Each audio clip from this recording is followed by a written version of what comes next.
So we're back. Plate carriers done. Everybody's talking about these little things though. I'm gonna give you my top 3, maybe 5 reasons why they're not banning these. So let's get into it. Number 1, if they had the authority to ban these, they would have already. Instead of banning these, they sent SB Tactical a cease and desist letter. And the cease and desist letter wasn't even about production. It was only about false advertising. That's reason number 1. Reason number 2, ATF does not have jurisdiction over parts of a firearm. They do have jurisdiction over the completed firearm, but not the parts. They even went after Q the honey badger, but if you notice, they also gave a cease and desist to them, but for production. Then they came back and had a stop, a cease, an injunction placed on that cease and desist, so they were still able to produce. So they have no authority over those parts, is what it seems like. And I think that was because they didn't put out these exact clarifications that we now have. Number 3, inside their own clarification letter, it even says they're not banning these and that all the regulations they're putting forth don't hold the weight of law. So what that means to me is that this proposal is what they've been using, and they're trying to give all of the manufacturers a heads up. This is what's going to be used from now on, even if it's not that clear. So they're just kind of giving them a slight heads up. Now, the reason that they're giving other people a chance to register is because of the false advertising. Some people may have gotten a brace, wanted to get something else, like, okay, I want a brace, but this is actually a stock, they don't want the drama. So for those people, they can go and register.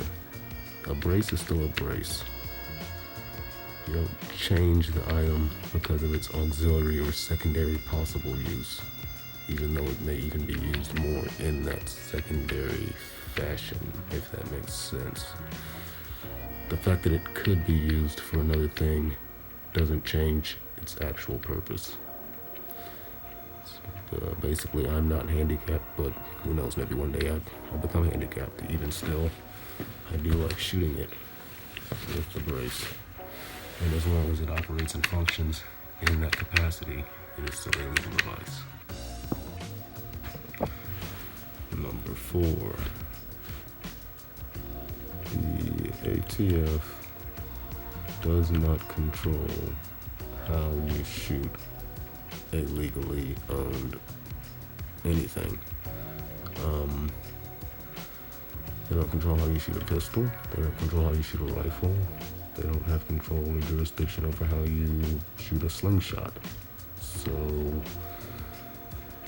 just because you purchase something and add it to your firearm later that is legal, the firearm's legal, you're not some kind of criminal, you're not a person that's in prohibited possession, none of that stuff, then they have no jurisdiction over how you use that firearm inside your area.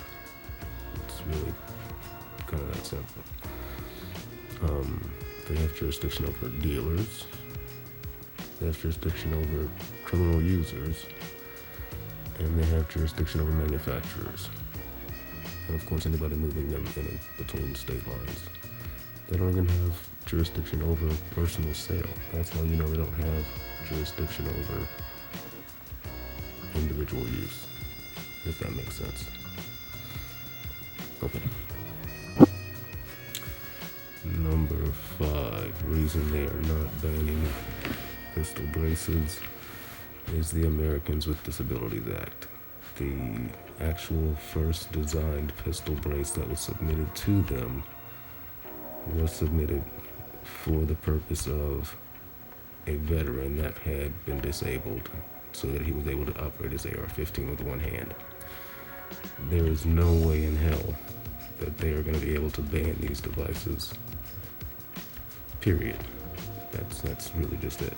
That's why we're getting this laundry list of issues with no definite metric to some of the criteria, so it's nebulous and amorphous, and we'll know when we see it.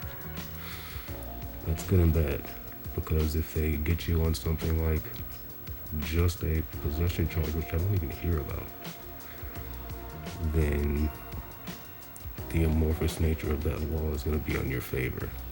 But if they get you doing something you're not supposed to, gangbangers or whatever, and you've got a brace, then they can upcharge you to the federal level, is what that's going to roll out to, is what I think. So, just everybody keep your nose clean, and it is what it is. We'll see how it actually rolls out, but I don't think it's anything to jump too far with yet. Keep your eyes open and stay safe.